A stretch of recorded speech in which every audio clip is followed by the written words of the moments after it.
1 Samuel 16:23. Whenever the evil spirit from God bothered Saul, David would play his harp. Saul would relax and feel better, and the evil spirit would go away. Noong unang panahon, iniisip ng mga tao na ang lahat ng bagay ay galing sa Diyos, kaya maging yung mga tinatawag nilang evil spirit, pinaniniwalaan nilang hindi makapanggugulo kung hindi pinapayagan ng Diyos. At itong episode na ito, si Haring Saul masyadong bothered. Masyado siyang maraming psychological baggage that he was already suffering.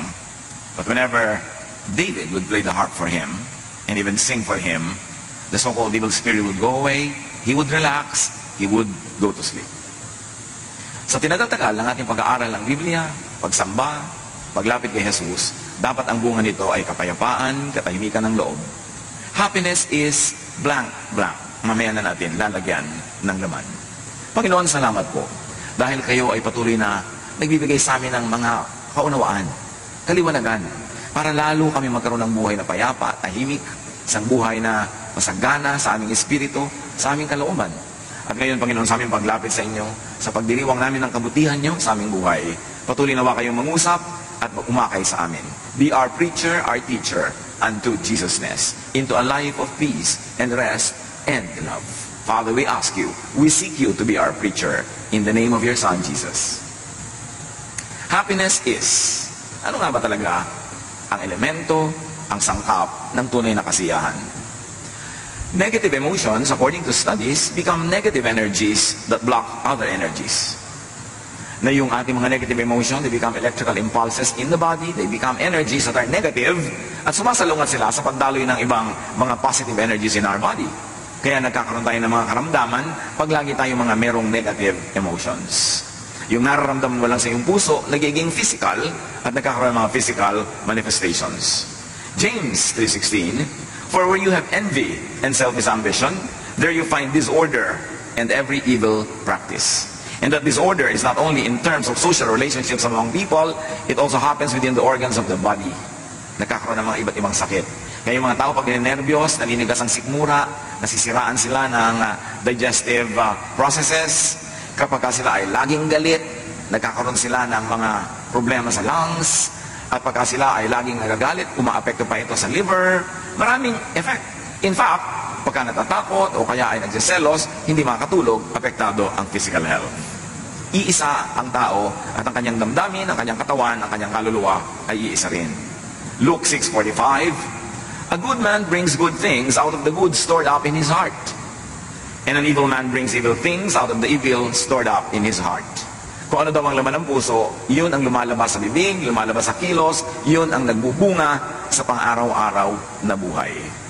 Yung dati ay hindi nakikita, hindi nahihipong iniisip lamang na emosyon, magkakaroon nito ng physical manifestation.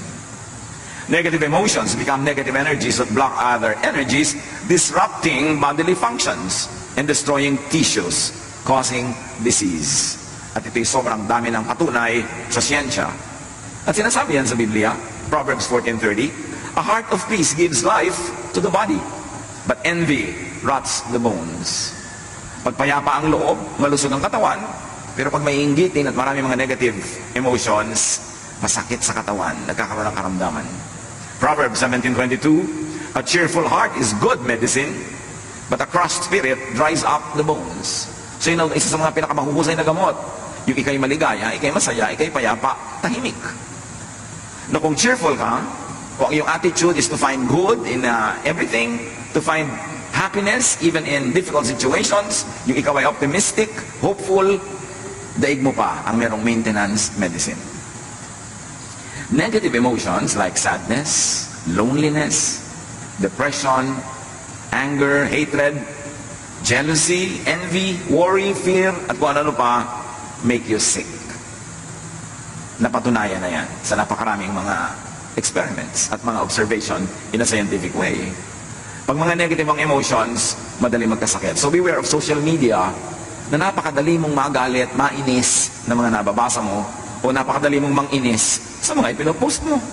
Very poisonous kung minsan yung pupunta ka lamang dyan kung ano-anong negative emotion na ang iyong nadarama. So social media could be toxic, could be dangerous to your health.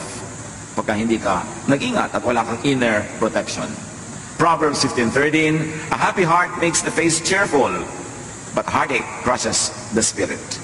Na pag ang tao ay masaya sa kanyang kalooban, hindi mo mailihin sa mukha. Ganon din pag siya nagselos, pag siya nagalit, kitang-kita mo sa mga tiklok ng mukha niya na siya'y galit. At pag umiibig din naman, hindi mailihim kung bakit merong kulot yung mga dulo ng mga labi sa paghingi. Pati sa paghakbang at paglakad, ay kitang-kita mo umiibig ito. At pagka biglang nabigo, kitang-kita mo rin sa kanyang katawan. So yung nararamdaman ng puso, lumalabas sa katawan. Ecclesiastes 11:10, banish anxiety from your heart and cast off the troubles of your body. So yung heart, yung body, pareho yan nagsasuffer when there is anxiety, when there is a psychological baggage. Negative emotions can be caused by very real, present stimuli. Ano ba ang nagiging dahilan ng mga negative emotions natin? Yung tinapakan ka, inaway ka, pinagalitan ka ng wala sa lugar, siniraan ka, yan, mga totoong-totoo. Meron nun, very physical yung stimuli. Yung talagang harap-harapan, binuhusan ka ng kape, sinampal ka, etc., etc. Negative emotion yan. Kasi tunay na may nangyayari na dapat magkaroon ka ng reaction. Proverbs 23, it is to one's honor to avoid strife, but every fool is quick to quarrel. So merong dahilan para ka mang-away, pero sabi ganun, pag hangal ka, mang-away ka nga. Pero kung matalino ka, iiwasan mo yun. Hindi lamang dahil sa social problems, legal problems, but you will have physical health problems pag nakikipag-away ka. Proverbs 15:1 and 4, a gentle answer turns away wrath, but a harsh word stirs up anger. Word, salita, sound waves. Pero pag nadinig ng tenga mo, tataas ang iyong presyon, mapupuno ka ng mga energy para maging matapang at mapang-away dahil lang sa narinig ng iyong tenga. So you see how sound waves affects your brain and how your brain decodes it and turns your body into a warrior. At pagka nasa war-like mood ang katawan, toxic yon. Ang effect nun, later on, masama sa katawan na yon. The soothing tongue is a tree of life, patuloy ng verse, but a perverse tongue crushes the spirit. Napakadaling manakit ng damdamin. Magsabi ka lang ng isang salitang nakaka-insulto, nakakagalit, salita na nakakasira ng reputasyon, magagalit na agad yung nakarinig nito. Kaya tayo pag nagsasalita, pwedeng maging blessing, pwedeng maging curse sa ating kapwa. We can receive negative words that can cause negative emotions in our hearts, but we can also release negative words that can cause negative emotions in people's lives. We are custodians of our mouths, of our tongues, and our capacity to either hurt, wound, or heal with words. Ganun tayo. Tayo yung mga mararamdamin, dinaramdam natin, ating naririnig. Ikinatutuwa yung positive, ikinalulungkot yung negative.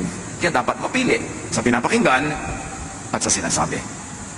Negative emotions can be caused not only by real things that are happening, but also by thought, even without real, present cause. Kahit hindi totoo, kahit hindi mo kaharap, kahit hindi tangible, audible, imaginein mo lang ang effect sa katawan mo, the same. Kaya yung mga mapanibughuin, mga selosong asawa, ini-imagine pa lang nila na pinagtataksilan sila ng asawa nila, nag-iinit na yung tenga nila dito, dumadalas na ang tahip ng kanilang dibdib, tumataas ang blood pressure. Imagination pa lang yun. Kasi hindi kinikilala ng katawan ang pagkakaiba ng tunay na nagaganap at nung nagaganap lang sa ating imagination. As far as your body is concerned, whether it is happening in real life or it's happening only in your imagination, the effect on the body is the same. Kaya binabantayan natin ating iniisip, ang daming teaching sa Bible about watching what you think of. Mark 7:21-22, for it is from within, out of a person's heart, that evil thoughts come. All these evils come from inside and defile a person. That evil could be an outright evil thought, evil ideas against others, or it's evil against your own body, your well-being, your peace of mind.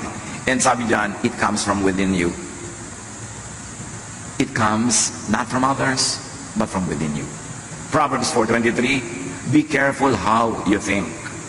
Your life is shaped by your thoughts. Hindi ka biktima ng mundo.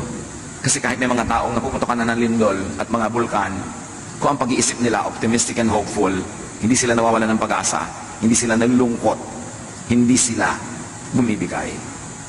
Pero meron naman mga tao na blessing na nga ang dumadating, pero hindi sila kontento, lagi silang mareklamo, lagi silang naghahanap ng wala, magiging malungkot sila lagi. Malungkot ka kasi pinalulungkot ng sarili mong pag-iisip ang iyong sarili. Masaya ka, hindi dahil sa iba, kundi dahil masaya ka mag-isip at napasasaya ng isip mo kahit yung mga hindi naman masasayang mga tunay na nagaganap sa buhay. So it is all happening in the mind. The Bible calls it more often as in the heart. Ang iyong asiyahan o kawalan nito, ang iyong ligaya o lungkot, depende kung paano ka mag-isip.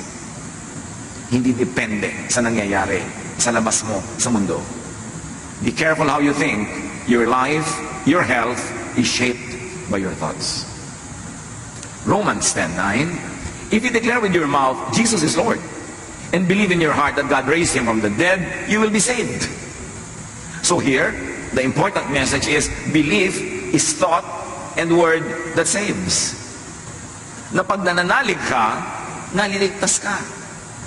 You see, what your thought can do, it can even save you, because your faith saves you, and your faith is belief, your belief is thought. You can think your way out of hell, and you can think your way into hell. You can think your way into heaven, into salvation, when you believe. Kaya napakahalaga kung ano ang pinaniniwalaan, kung sino ang pinaniniwalaan, at sino ang sinusundan. Kasi yun ang magbibigay ng hugis, kulay, at tunog sa iyong pang-araw-araw na buhay. Proverbs 23:7, for as he thinks in his heart, so is he. Kung ano ang tunay mong pag-iisip, kung ano ang tunay mong pag-iisip tungkol sa iyong sarili, yun ka.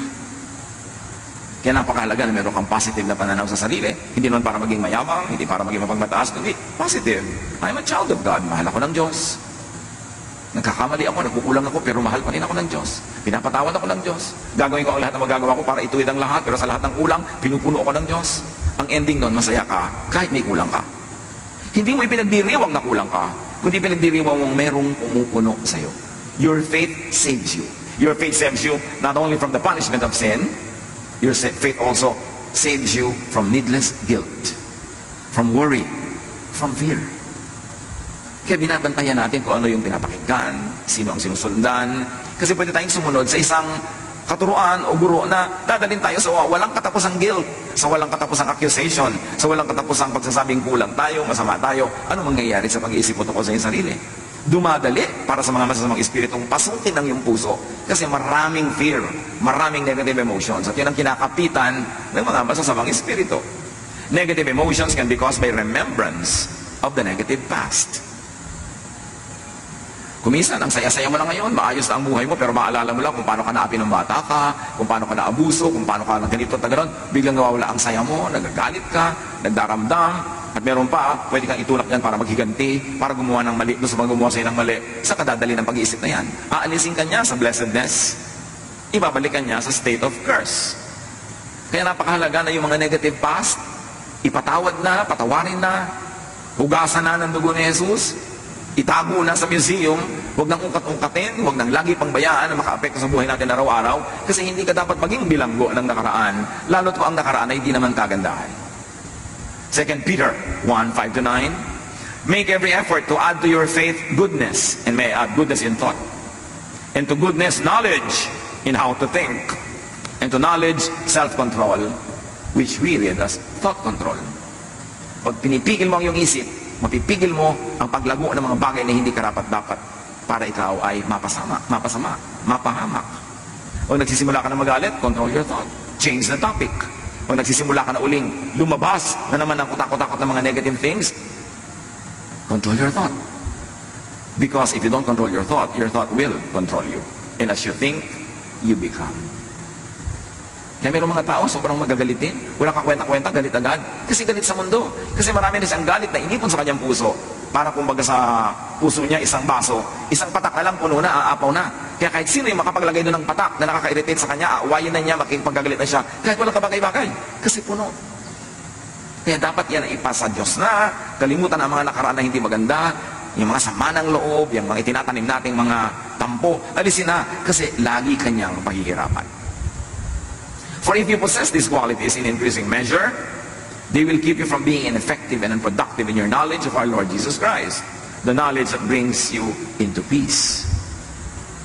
True knowledge of Jesus Christ brings you in a state of peace, of serenity, of love. Sayang ang religion na 40 years na, 35 years, 34 years, tapos hindi ka pa rin payapa, hindi ka pa rin tahimik, ang dali mo pa rin matakot, ang dali mo magalit, at ang dali-dali mong mag-guilty na parang wala kang Diyos na tagapagligtas, parang hindi ka mahal ng Diyos. Sayang ang lahat ng iyong pagpupagod sa mga religious activities. But whoever does not have them is blind, forgetting that they have been cleansed from their past. Tayo ay nalinis na, napatawad na, at mayroong isang one wholesale paglilinis at patawad.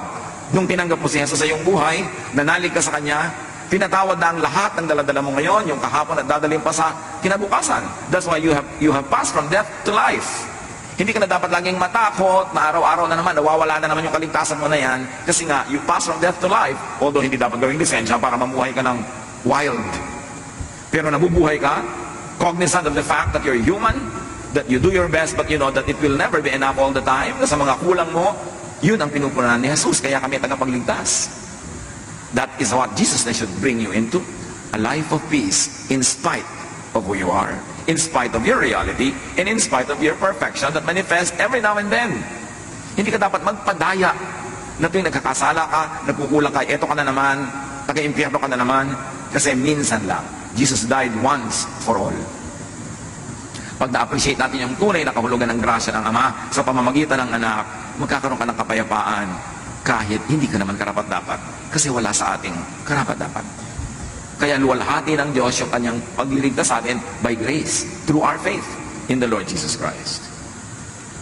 Philippians 3:13, dahil sa mga napakaraming nakaraan na mabigat at masakit, one thing I do, forgetting what is behind and straining toward what is ahead. Ganyan daw dapat ang pamumuhay para magkaroon ka ng happiness. Kalimutan mo na yung hindi maganda, yung masakit sa nakaraan, at ang iyong pagsikapan ay yung makarating pa sa napakaraming magandang plano ng Diyos para sa iyo. Move toward what is immediately ahead. Huwag din naman yung too far off. Kasi pag sobrang layo din ng iyong projection, sobrang layo ng iyong iniisip, magwo-worry ka na naman yan.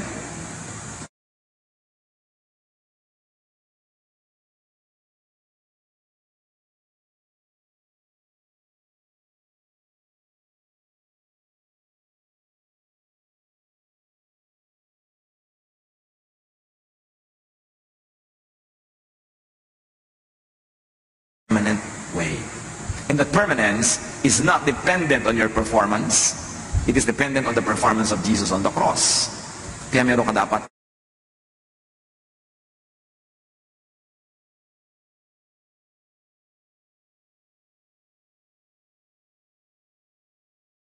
ipasa Diyos ang mga bagay na yan. Imagine fast-forwarded troubles and sufferings, needs, wants, and poverty. Imagine and fast-forwarded sadnesses will make you miserable. Yung kumakain ka pa lang ngayon, iniisip mo na baka bukas wala. Paano ka sasaya ngayon? Ang iniisip mo na agad yung possibility na bukas ay wala. Matthew 6:34, therefore do not worry about tomorrow. Sabi ni Jesus, for tomorrow will worry about itself. Each day has enough trouble of its own. Ang grasya sa iyo ng Diyos, kasya para sa mga troubles of today. Pero hindi yan para sa troubles of tomorrow. Tomorrow's troubles will be accompanied by tomorrow's blessings. Tomorrow's needs will be accompanied by tomorrow's provisions. But when you divide your provision for today between the need of today and the need for tomorrow, both today and tomorrow, you will have only one half. You will be lacking all the time. May tamang panahon. Hindi naman sinasabing huwag kang magplano para sa future, maging pabaya ka na lang. Pero magtanim ka para sa future, pero pagkatanim mo, diligan mo, ayusin mo, huwag ka mag-worry about it. And then kainin mo yung binibigay ng Diyos para sa iyo today. Proverbs 27:1, do not boast about tomorrow, for you do not know what a day may bring forth.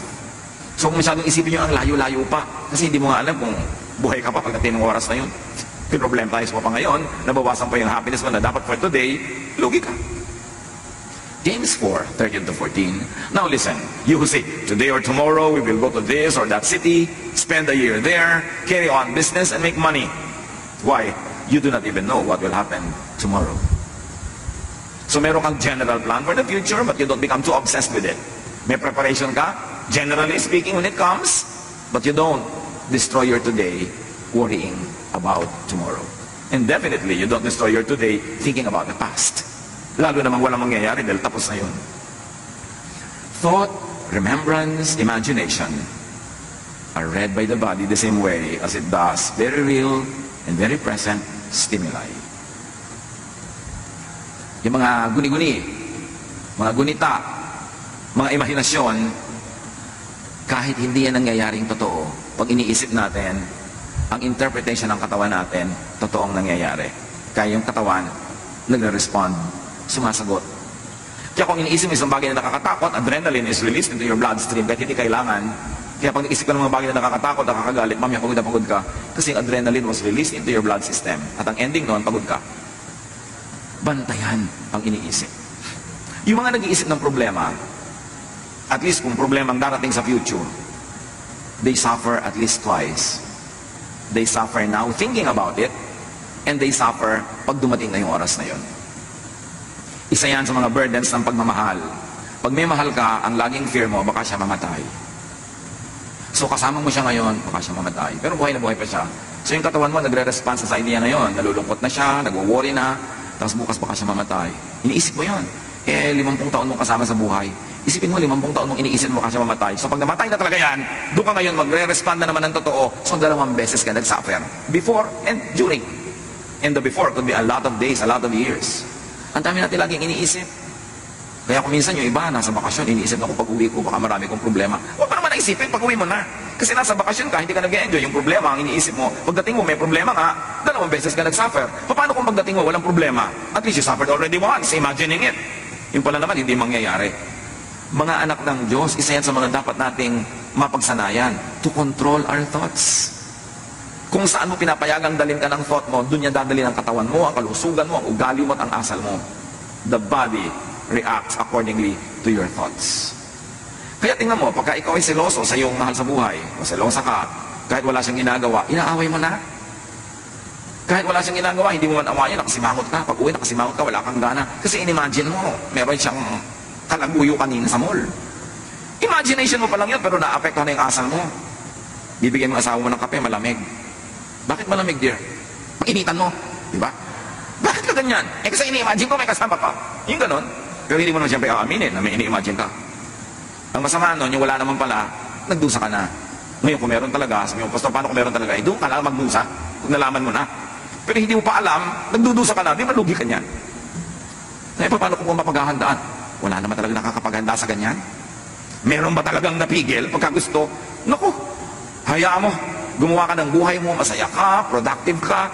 Para kung sakali mangyari yon, hindi ka pilay na pilay na pilay. Yan ang sinasabi ko, maganda ka sa future, pero don't be obsessed with the future. Yung paano po kaya pagka nagluko yung asawa ko, mga 10 years from now, ngayon in love na in love sa akin, pero ang dami ko na pong nakitang pagkatapos, iniiwan yung asawa, ano pong paghahanda ang gagawin ko? Mag-gym po ba ako? Magpapasexy ako? Magpapaganda ako? Ang dami magagandang iniiwan pa rin. Gusto mo maghanda, pero ipanalangin mo huwag magtuloy. Maghanap buhay ka. Kailangan may pera ka. Para pag iniwan ka, hindi ka gutom. Eh ngayon, hindi ka iniwan, di doble pera nyo, masarap. Dapat nag-aanda ka, hindi yung negative na puro fear, wala ka namang ginagawa. Imagine, and you will feel. Imagine in your body experiences very physical effects of thought. Kaya yung halimbawa, matatakotin. Sa gabi, ayaw matulog mag-isa, ayaw patay ang ilaw. Sa kabilang kwarto, meron pang isang kasambahay doon na tahimik at masarap ang tulog, ikaw hindi. Bakit? Ano pinagkaiba? May multo ba sa kwarto mo? Sa kanya wala? No. Magkaiba kayo mag-isip. Tinatakot mo ang sarili mo. Naku, amoy kandila. Mabuti na lalayo ang mga lamok. Kaya ka matakot sa mga ganyang bagay. Paano mo kinokontrol ang isip mo o ikaw ang kinokontrol niya? Your body suffers, gets tired, and gets sick. Ayon sa opinion ng maraming mga health practitioners, napakaraming sakit ang aalis sa katawan natin kung positive lang tayo mag-isip. Kasi kung ikay laging takot, laging galit, bumababa ang immune system mo. May dumadaan lang na hatching ng kapwa, may sakit ka na rin mamaya. Kasi negative ang attitude mo, galit ka. Mahirap daw tabla ng mga sakit yung masasaya. At may mga experiments sa mga hospital observation, yung mga cheerful patients, mas mabilis tabla ng gamot ng mga protocols na ginagawa sa kanila kaysa yung mga taong naging negative. Kaya ito maraming dalaw, lalo yung mga dalaw, nag-aabot-abot ng mga pera, may dala-dalang prutas, mas mabilis gumaling. Pero yung may dalaw ka nga, tapos kakainin nila yung pagkain, nabutan nila sa kwarto mo, nabibinat kung may sakit. Kasi emosyon mo, nakaka-apekto talaga. Yung doktor, dumadating pa lang, sasabihin agad, mukhang bang kayo doktor na ito, hindi ako mapapagaling. Paano katatabla ng ministration niya? Negative na iniisip mo agad. Kaya may tinatawag na placebo effect. Isang grupo ng pasyente, pinainom ng gamot na hindi naman talaga gamot, kunwari lang. At yung isang grupo, pinainom din ng gamot na yon.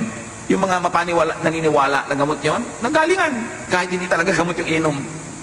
Kasi yung pananalig mo, yung pag-iisip mo, takes command of your body. That is the part of us that was made in God's image.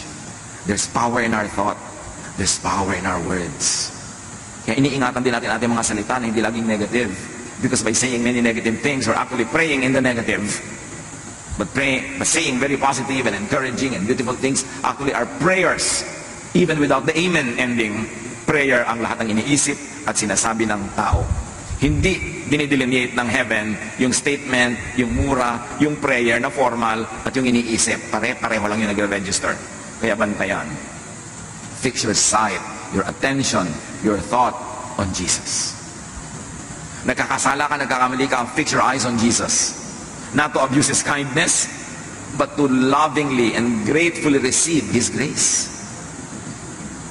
Hebrews 12, 1-2. We must get rid of everything, and I say every thought that slows us down, especially the sin, and if we may read it as negative thought or lack of faith, that just won't let go. And we must be determined to run the race that is ahead of us. We are reading the verse in the context of our topic, because it could be read many ways. Dahil napaka-general and universal ng mga ideas that can find many applications in daily life. So we must get rid of every thought that slows us down, especially negative thought, lack of faith, na ipinagpipilitang maghari sa ating isip. We must keep our eyes on Jesus, who leads us and makes our faith complete. Colossians 3:2, set your mind on things above, on what brings peace, not on earthly things, or on what brings vexations and trouble. Psalm 94:19, when anxiety was great within me, your consolation brought me joy. You see, what do you focus on? Sabi ng Psalm 94:19, nung ako'y binabagabag ng mga alalahanin ko, ang pag-iisip ko sa inyo, ang pagtuon ng isip sa inyo, ang pagbibigay nyo ng ginhawa sa aking kalooban, ang siya ko nagiging lakas. So kanino ka nagpo-focus? There's the problem, but there is God. There is our weakness, but there's the strength of the Lord. There is our impurities, but there is the purifying work of the Lord Jesus Christ. Saan ka titingin? Pag tumitingin ka sa iyong asawa, iyong anak, magulang, kapatid, kapwa, kaibigan, anong gusto mong tingnan? Yung work ng devil sa kanya? Marami yon. Bakit hindi mo tingnan yung work ng God sa kanya? Marami lalo yon. Para ka maging mapapasalamat and appreciative. Kaya yung ating binasa kanina, 1 Samuel 16:23 sa simula, whenever the Spirit of God, the evil spirit from God bothered Saul, David would play his harp. Saul would relax and feel better, and the evil spirit would go away. Read the evil spirit as vexation. Probably envy, because Saul was envious of everyone around him, especially David. And then David was playing the harp. Anong nangyayari? There was a non-threat. Relax si David, wala siyang hawak na armas, siya ay tumutugtog, wala siyang hawak na bato na ibinato niya kay Goliath. So there's relaxation. And when there is a non-threat, when there is relaxation, evil spirit goes away. Meaning, peace and rest come instead. Pag in-analyze mo yan, in a very physical way, what drives away the evil spirit? Relaxation, trust, and the beauty of music, the beauty of a song. Kaya napakahalaga ng arts sa buhay natin.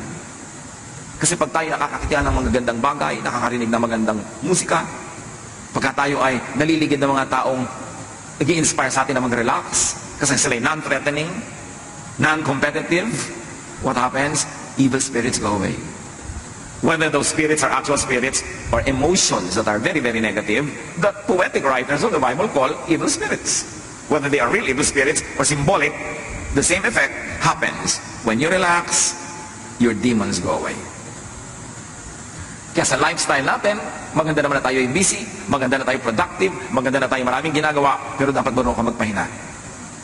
Kasi pag hindi ka napapahinga, pinamumugaran ng mga masasawang espiritu ang iyong utak. Kasi yung kulang ka sa tulog, kulang ka sa pahinga, madali ka magalit, tapos nagsiselos ka pa na ingit sa iba, kaya dali-dali mong akitin ng mga masasawang espiritu para pumasok sa isang magulong pag-iisip. At habang gumugulo yan, lalong dumadali sa kanila, naguluhin ka pa ng guluhin. That's why that trend has to be reversed. The cycle has to be escaped from, the cycle of negative feeling and negative ideas. At gawin itong positive. Romans 8:6, the mind governed by the flesh is death, but the mind governed by the Spirit is life and peace. Mind. Our mind is the biggest battleground.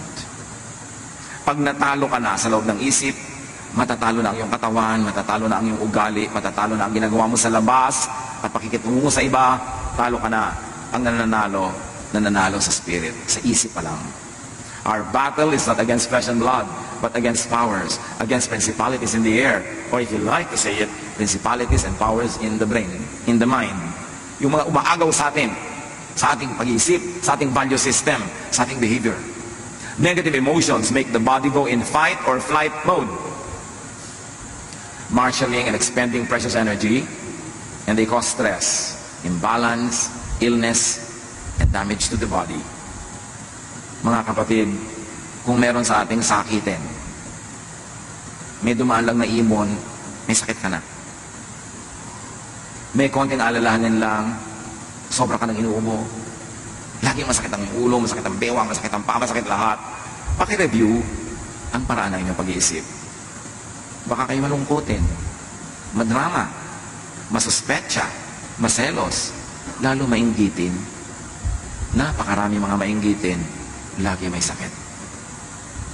Hindi nakakapagtaka yun. Kasi ang inggit, parang anay yan na kumakain sa loob ng iyong puso. Magkakasakit ka. Hindi ka pwedeng mainggitin na hindi ka nagkakasakit. Kasi pagka tuwing umaasenso yung buhay nyo ng kapwa, sumasaba ang pakiramdam mo.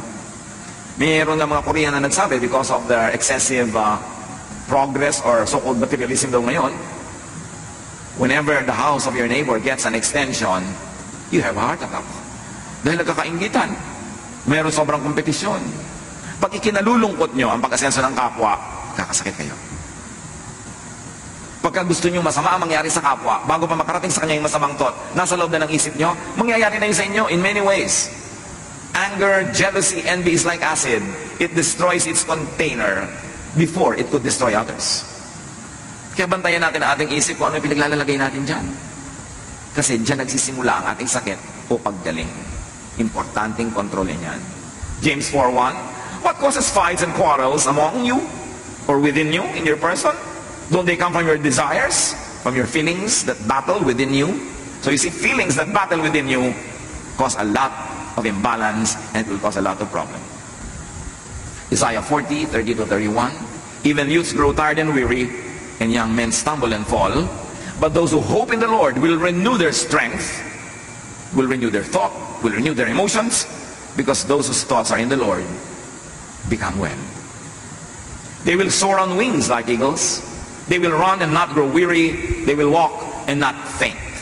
At ano lahat ang source noon? When you hope in the Lord. When you are positive. When you believe, you will have abundant, even above normal strength. You will run and not be weary. Sabi in a poetic way. You will always renew your strength. Why? Because you hope in the Lord. Nananalig ka, kumakapit ka sa Panginoon, madilim man, sumusunod kang nakakapit sa Kanyang nagtitiwala, dumadaan ka man sa mga hirap, alam mong may pag-asa, at lalabas ka rin dyan sa lalong madaling panahon. These are the people who emerge from their troubles. It's a matter of how you think. 1 Peter 5:8, be alert and of sober mind, which really means watch your thoughts. Your enemy, the devil, prowls around like a roaring lion looking for someone to devour. Or may I say, looking for a brain to colonize. Mag-iingat ka sapagkat ang kaaway mo, ang diablo, ay nagmamanman, naghihintay lang ng pagkakataon para pasukin ang utak mo. Para kabigyan ng doubt, para kabigyan ng galit, bigyan ng inggit, bigyan ng kung ano-ano, para masira ang diskarte mo sa buhay at masira niya ang iyong katawan, ang iyong ugali, ang iyong relasyon sa mga tao. Sunod-sunod na yan, chain reaction. The mind is the devil's target. It is where the devil likes to dwell and rule. Kaya pag sinabi natin, thy kingdom come, thy will be done on earth as it is in heaven, we are saying, Lord, rule in our minds. Rule in our thought life. Kayo maghari sa paraan ng aking pag-iisip. Bantayan ko kung sinong pinatitira ko sa loob ng aking utak. So happiness is positive thoughts, Happiness is positive emotions. Nilagay nyo na ang title. Positive emotion. Hindi positive happenings. Kasi kahit positive ang happening, kung negative ang emotion mo, hindi ka pa rin happy.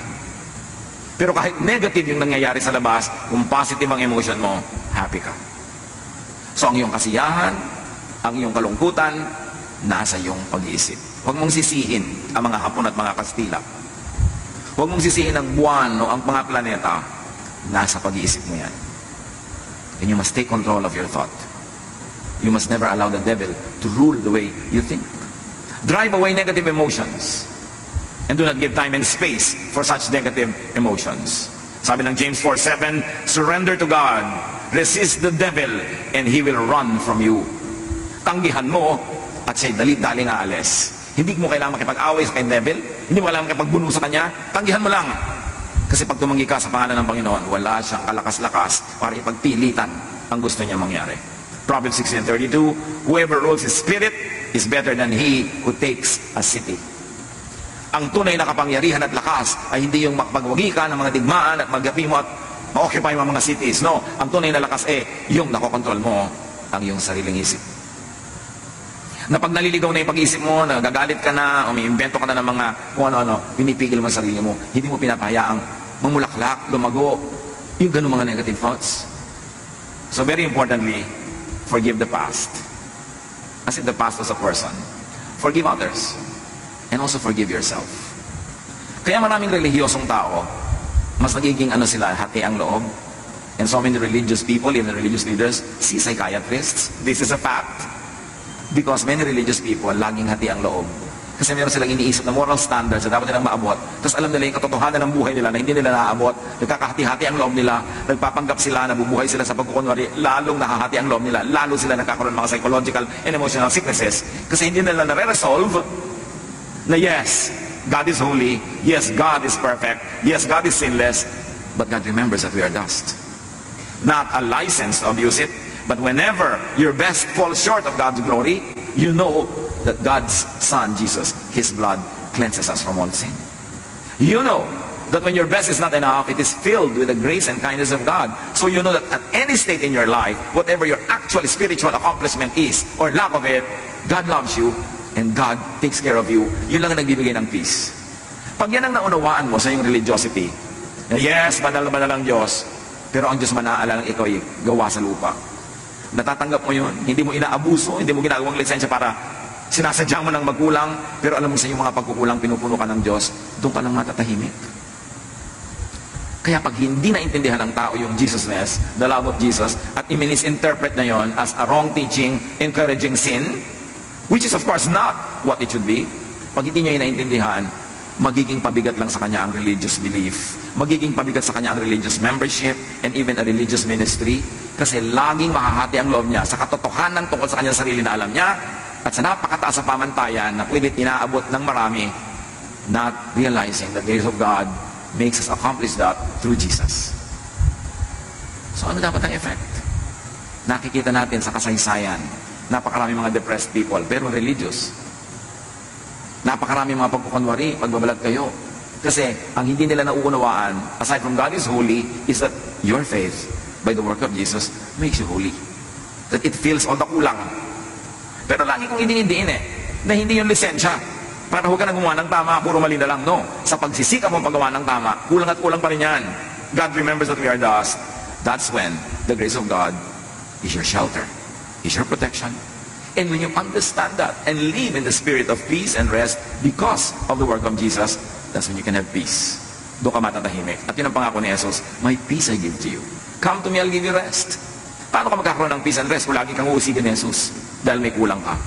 Kundi, no. The blood of Jesus cleanses us from all sin. Ephesians 4:31-32, get rid of all bitterness, rage, and anger. Even that which is directed against yourself. Kasi marami mga tao bitter against themselves, overly guilty about their imperfection. Ang nangyayari, nahahati sila. Nagkakaroon ng schizophrenia. That's why many religious people are psychiatric cases. Hindi nila napagdudugtong yung kabutihan at kabanalan ng Diyos at yung kanilang pagiging tao na habang sinisikap nilang maging kawangis ng Diyos sa lahat ng mga bagay na kulang sila, pinupuno yun ng pag-ibig ng Diyos.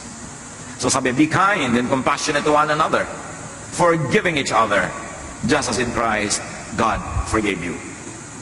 And of course, you should never fail to include yourself. Be kind and compassionate to yourself, forgiving yourself, just as in Christ, God forgave you. At ganun din ang gagawin natin, because you have to love your neighbor as you love yourself.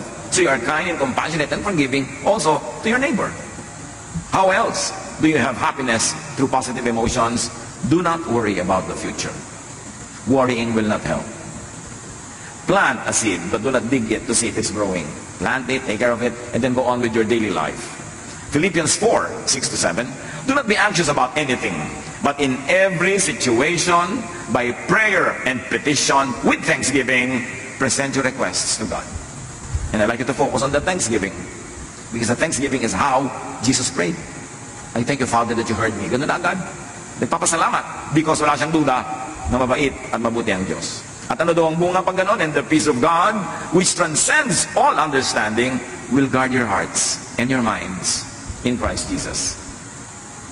Malinaw yung transcends all understanding. Magkakaroon ka ng peace kahit lahat ng logic tells you that you should be bothered and troubled. It goes against logic, but yes, God will give you that peace when you trust in Him. So be positive, be hopeful about the future. Huwag yung gamitin ang relihiyon na panakot about the future. Be positive and hopeful about it, because God said, I will never leave you, I will never forsake you. Romans 12:12, be joyful in hope. So we fix our eyes not on what is seen, but on what is unseen. Since what is seen is temporary, but what is unseen is eternal. Mahalaga na mag-focus tayo doon sa sinasabi ng Diyos, hindi sa nakikita lang natin sa ating paligid. The unseen is more powerful than that which is seen, because what is seen is only physical. Philippians 4:8-9, whatever is true, noble, right, pure, lovely, whatever is admirable, if anything is excellent or praiseworthy, think about such things. Choose your focus. Kung mag-iisip ka na rin daw, pagtuunan mo kung ano yung totoo, ano yung marangal, ano yung tama, ano yung dalisay, ano yung maganda at kahanga-hanga, yun ang isipin. Mag-iisip ka tungkol sa tao, yun ang isipin mo. Iisipin mo yung anak mo, yung asawa mo, magulang mo, yun ang isipin mo. Kasi hindi ka maubusan ng makikitang magandang dapat ipagdiwang. Pero pag ang titingnan mo yung negative, sama ng loob, nakakagalit, hindi makikita ka rin. So it's not a matter of what is there, but what you choose to see. That is what you will see. At sabi, and the God of peace will be with you. Pagka marunong kang pumili ng pagtutuunan ng pansin, ng usapan, ng iyong imagination, piliin mo kung ano yung papasaya sa'yo. And the God of peace will be with you. Very importantly, to be happy, live in the now. Not in the past, not in the future, in the now. Yung needs mo now, meron yung provision. Yung needs mo in the future, pag inisip mo ngayon, mag-worry ka. Lalo naman yung mga needs mo in the past na pinagluluksa mo pa hanggang ngayon, parang kailan ka makakalaya mula doon? Psalm 118:24, this is the day that the Lord has made. We will rejoice and be glad in it. This is the day we will be glad in it. I will not worry about tomorrow. I will not mourn about the past. I will live in the now. Because God's provisions for now is all more than sufficient for now. Lamentations 3:22-23, the steadfast love of the Lord never ceases. His mercies never come to an end. They are new every morning. Great is your faithfulness. So the love of the Lord is new every morning. The mercies of the Lord are new every morning. The provisions of the Lord are new every morning. So tomorrow morning, you will receive those provisions. Don't worry about it now.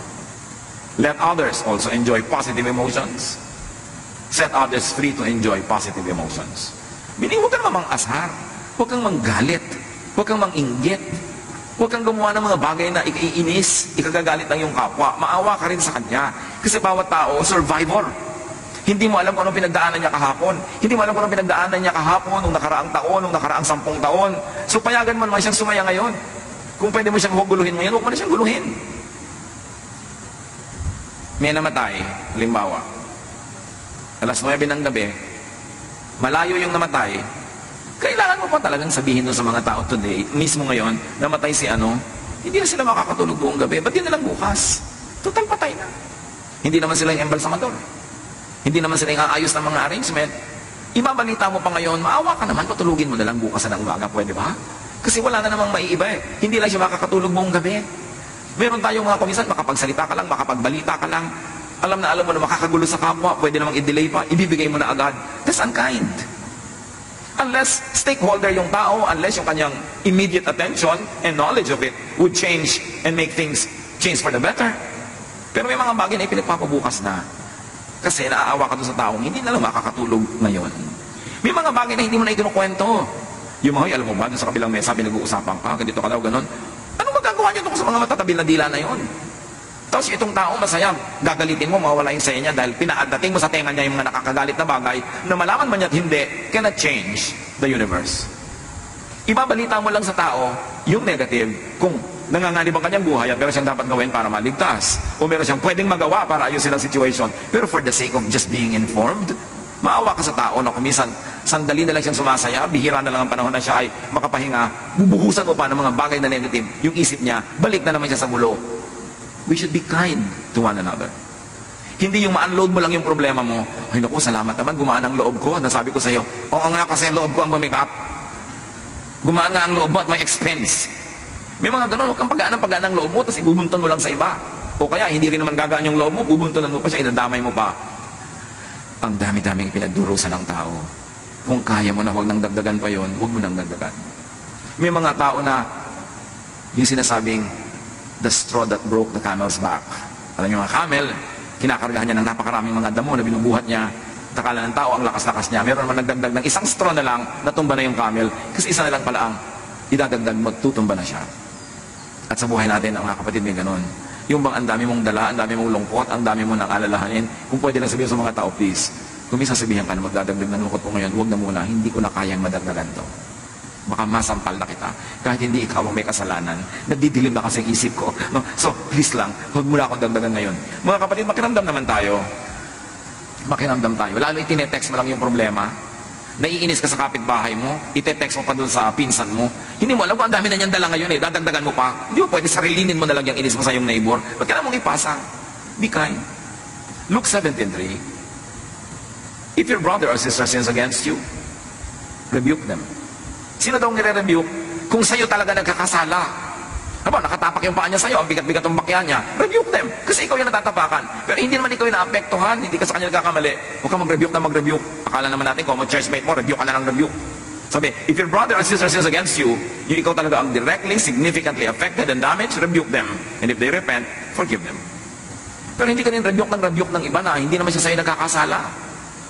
Hindi ko mo, member mo rin ng the same church or fellowship, ikaw na to si Mrs. Madam Rebuke, si Mr. Rebuke, na pinapabigat mo ang damdamin ng mga tao, imbes unahin mo muna silang tulungan. Help others have and enjoy positive emotions. Kasi marami nang dala ang kapwa. Romans 15:2, each of us should please our neighbors for their good, to build them up. So stop scaring people. Stop making others worry. Stop provoking others into negative emotions. Kung hindi kailangan, huwag na tayong manakot, huwag na tayong manggalit, huwag na tayong magdamay, kasi ang mga tao marami nang dalahin. Jesus wants you happy. Pero mangyayari lang yon pag sumunod tayo sa paraan ng pag-iisip niya. Forgive, forget the past, be hopeful, be positive, be filled with love, and that is the way to happiness. Pag hindi tayo masaya, mga kapatid, tayo ang 99% na dahilan. Paraan ng pag-iisip, paraan ng ating ugali. At remember, kung tayo mga masasakitin, reviewin ninyo ang inyong pag-iisip, mga kapatid, ang ating mga emotion, because mind over matter talaga yan. And Jesus wants you well. That's why be changed by the renewing of your mind. Panginoon, salamat. Salamat po dahil kayo ang aming doktor at kayo nakakaalam ng unang dapat gamutin ay aming isip. That is really mind over matter. Gamutin ang paraan ng pag-iisip namin. At nasa gayon, with positive thoughts, our bodies are aligned with the energies that come from heaven. Our immune system becomes stronger. We are able to absorb in a better way all the food that we eat. At Panginoon, aming katawan, sumusunod sa aming isip. Turuan niyo kami maging watchful in the way we think. Pagbulay-bulayin natin, mga kapatid, ang very personal application nito sa ating mga buhay.